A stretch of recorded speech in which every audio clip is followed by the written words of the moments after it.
欢迎来到卢叔讲经典，一句经典道尽人生，读懂变化，看清人生。我先把话放在最前面，普通人翻身最难跨过的那道坎，从来不是没钱，也不是没机会，而是你很难真正意识到自己正被某一种看不见的惯性拖着走。这道坎看不见摸不着，却几乎卡住了绝大多数人的一生。而更残酷的是，你越努力越认真越听话，这道坎反而越结实。我们先别急着谈改变人生，那太远了。我们先看一个非常普遍但很少被认真拆开的现象。你有没有发现，很多普通人的人生状态都有一种高度相似的节奏？20多岁很拼，30出头还在拼，到了35、40开始说一句话，也就这样了。不是他不努力，而是他慢慢发现自己好像一直在动，却始终没真正往上走。收入涨过，工作换过，人也成熟了，但人生的位置却没有发生质变。这个时候，很多人会给自己一个解释：运气不好，家庭条件一般，起点太低，环境不公平。这些理由听起来都成立，而且也都是真的，但问题在于他们解释不了一个现象：为什么在同样的环境里，总有人慢慢走出来，而更多人却一辈子都在原地消耗。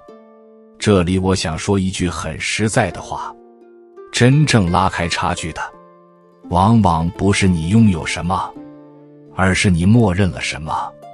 你默认的生活方式，默认的选择逻辑，默认的判断标准，会在你毫无察觉的情况下，一点一点决定你这一生能走到哪。很多普通人卡住的方式其实非常一致，他们的人生看起来是在解决问题，实际上却是在不断巩固原有轨道。遇到压力，第一反应是再忍一忍；遇到不公平，第一反应是先稳住；遇到分岔路，第一反应是选一个最不容易错的。你看，这些反应没有一个是错的，但它们有一个共同点，都极度安全。问题就在这里，安全会慢慢变成惯性，惯性会慢慢变成命运，而普通人翻身最难的那道坎，恰恰就藏在这里。我说一个你一定不陌生的场景：一个人工作10年，能力不差，人也可靠，但你仔细一看他的选择路径，你会发现他每一次关键选择都不是选更可能改变人生的，而是选更不容易后悔的。不是最好的，而是最安全的。他不是没看到风险，而是太怕风险。于是你会看到一种很奇怪的结果：他很少犯大错，但也几乎没有真正的跃迁。他的每一步单看都合理，连起来却刚好把他锁在原地。这时候很多人会开始自责：是不是我不够狠？是不是我不够聪明？是不是我不如别人敢拼？但我要告诉你一件事，这不是性格问题，而是结构问题。普通人从小被训练的就是3件事：别走错，别掉队，别出事。这些训练在求生阶段是有用的，但到了要翻身的阶段，它们会变成枷锁。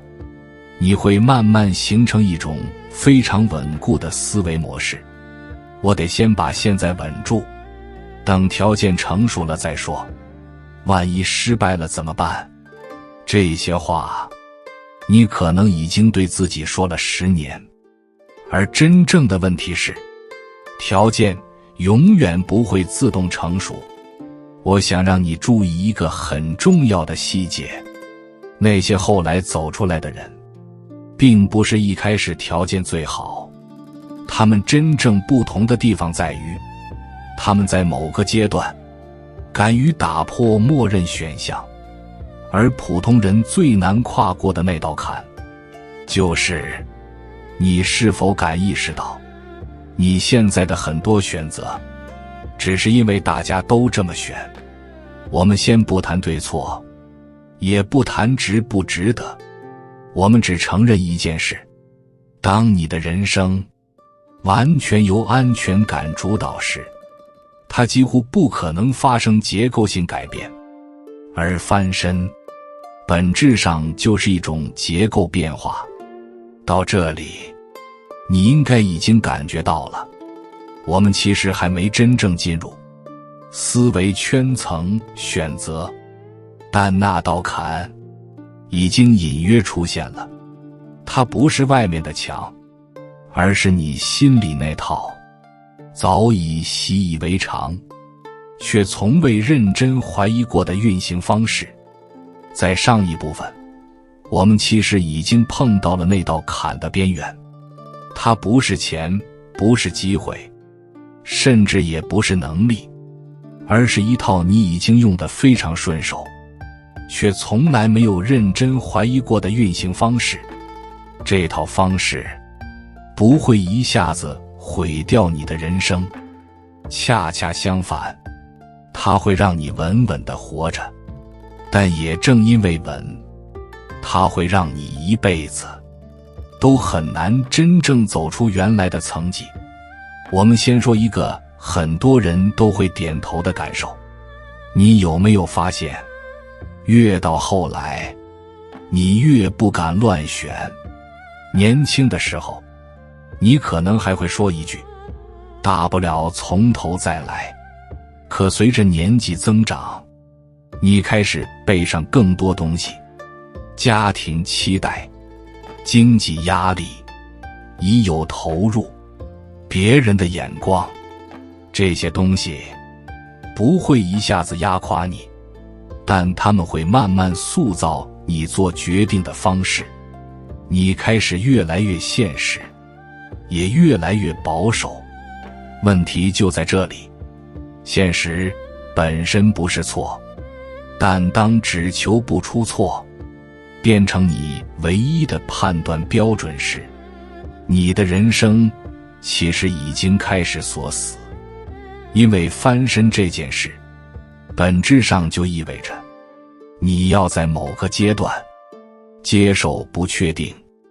但普通人最难的地方在于，他不是不知道不确定意味着机会，而是他承受不起失败的后果。于是一种非常典型的心理结构出现了，你会发现自己越来越倾向于3种选择：有路径的、有潜力的、被验证过的。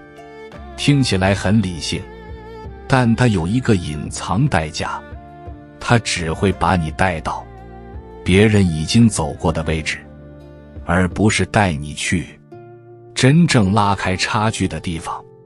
这里我们说一句非常现实的话，普通人最大的成本不是失败，而是一次失败之后再也没有缓冲空间，所以他会本能地回避所有可能让自己掉出轨道的选择。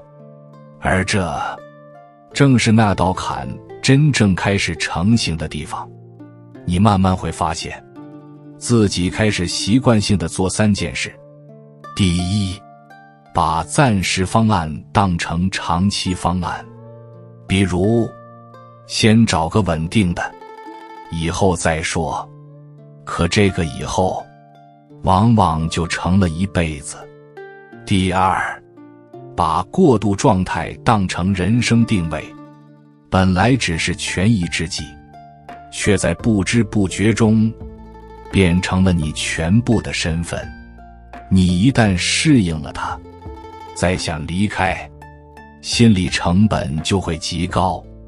第三，把安全感当成方向感，只要现在不崩，就默认这是对的。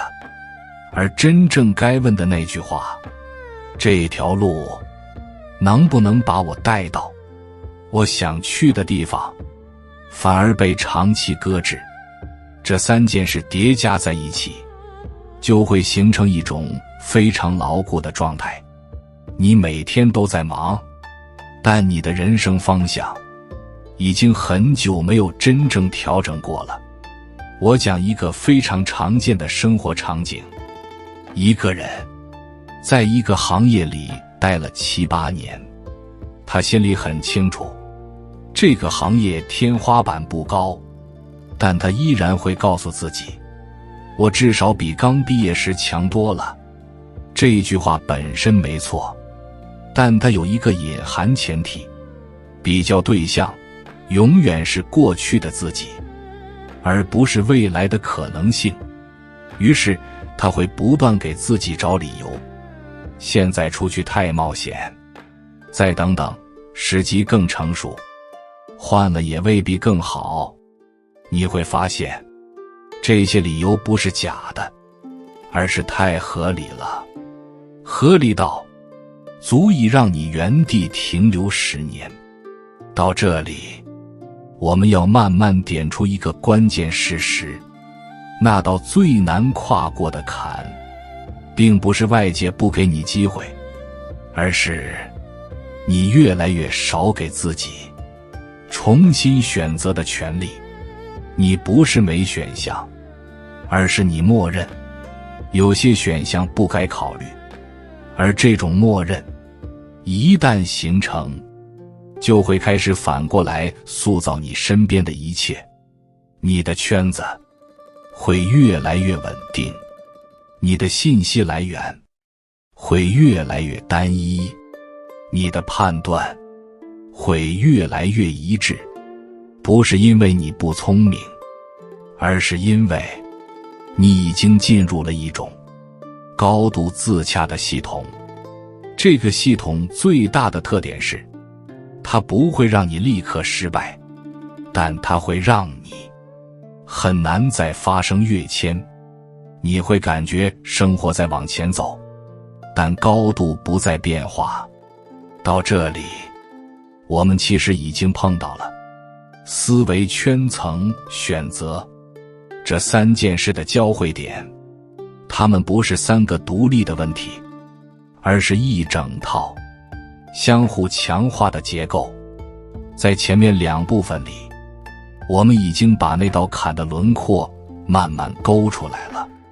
它不是一句话，也不是某个具体选择，而是一整套已经稳定运转的结构。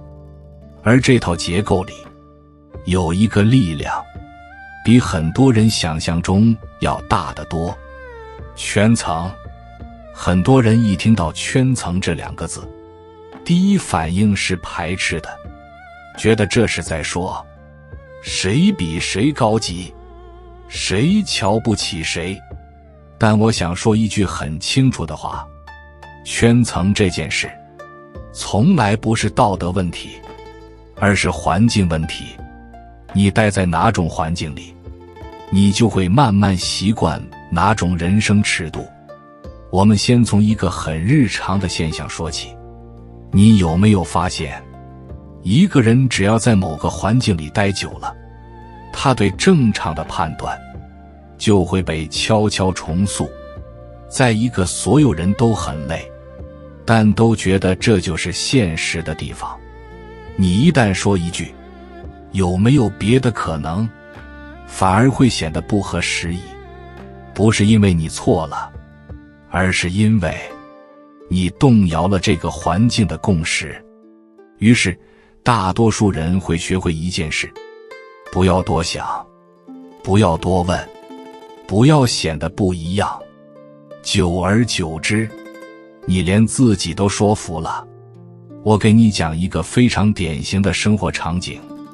一个人进入社会之后，最先建立的往往不是理想圈层，而是便利圈层。谁跟你同事？谁跟你同频？谁能一起吐槽？谁能互相理解现在的难处？这些关系在情绪上是有价值的，但问题在于，如果你的所有关系都只是在帮你消化现状，而不是帮你看见别的可能，那他们就会慢慢变成一种封闭系统。你会发现，你们讨论的主题越来越固定：工作辛苦，钱难赚，环境不好，谁谁运气好。这些话都是真的，也都能让人产生共鸣，但他们有一个共同点，他们只解释现状，从不指向改变。久而久之，你的判断标准会发生一个很微妙的变化。你不再问这条路能不能把我带得更远，你开始问这条路是不是大家都在走。而这个问题一旦成为主导，你的选择空间就已经被悄悄缩小了。这里有一个非常现实但很少被明说的规律：人很难在一个没人往上走的环境里独自完成跃迁。不是做不到，而是成本极高，因为你每天接收到的信号都在告诉你，别折腾，差不多就行，你已经不错了。这些话听起来都很温柔，但他们会慢慢让你失去对更高位置的感知。你再回头看前面说的那道坎，它是不是越来越清楚了？思维上，你追求安全；选择上，你回避不确定；圈层上，你被共识包围。这三者一旦形成闭环，它就会变成一个非常稳定、非常难挣脱的系统。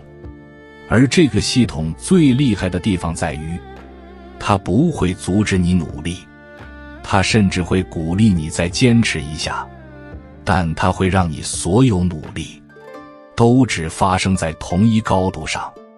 你在跑，但跑到没变。这时候，很多人会产生一种错觉，他会觉得，是不是我还不够狠？是不是我应该再逼自己一点？于是开始用更大的力气去完成同样的事情，可结果往往只是更累。我想在这里非常认真地说一句话：当你的人生卡住时，靠再用力一点，往往解决不了问题。因为你真正缺的不是执行力，而是对另一种人生结构的接触。但问题来了，如果你现在身处的环境根本接触不到那种结构，那你该怎么办？你是不是必须彻底换圈子，必须推翻现在的一切？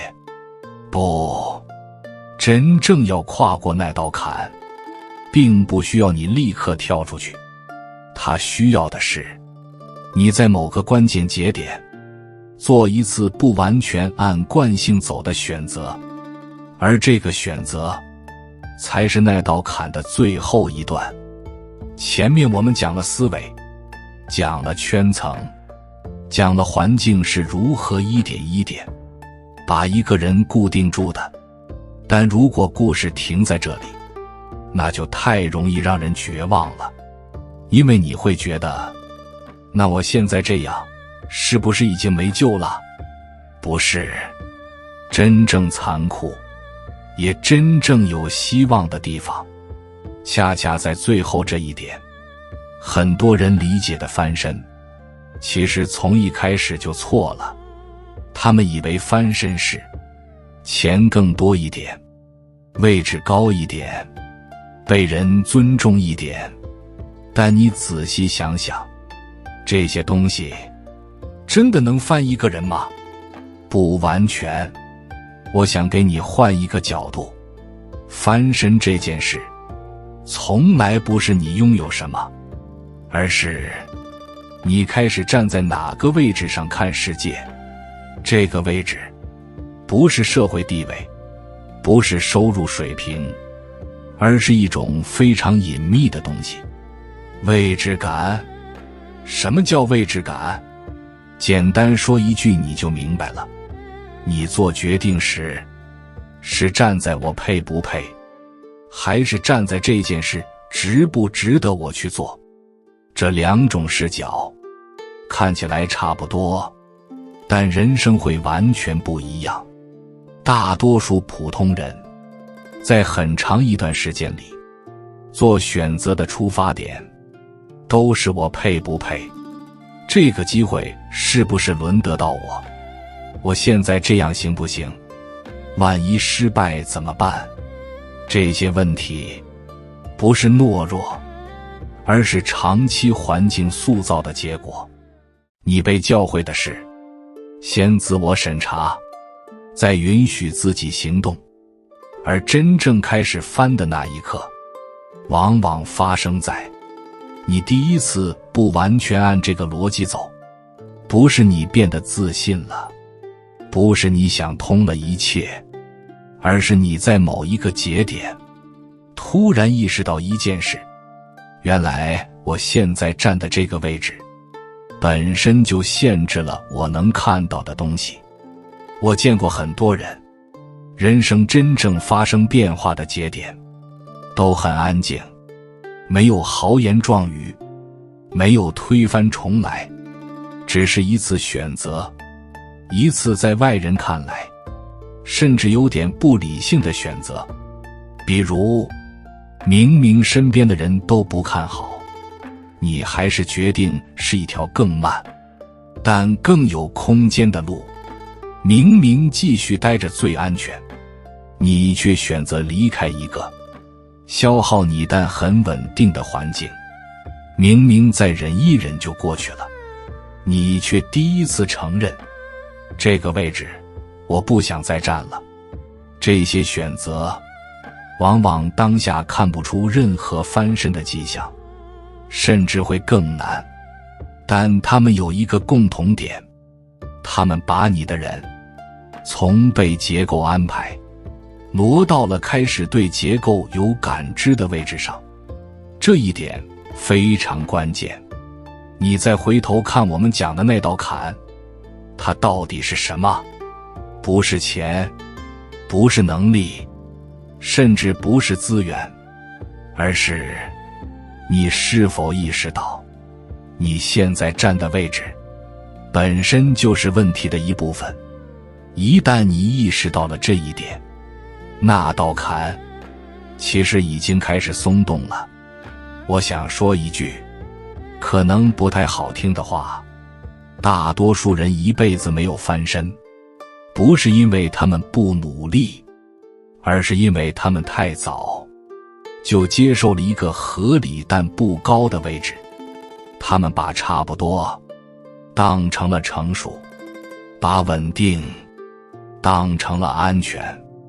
而真正翻过去的人，往往不是最聪明的，也不是最狠的，而是那种在某个关键时刻愿意为一次位置调整付出短期代价的人。我不会在这里告诉你该怎么选，因为真正的选择一定发生在你的人生细节里。但我可以把一句话放在这里，你以后遇到重要决定时，可以用它问自己一次：如果我继续站在现在这个位置，我未来10年看到的世界，会不会还是今天这个样子？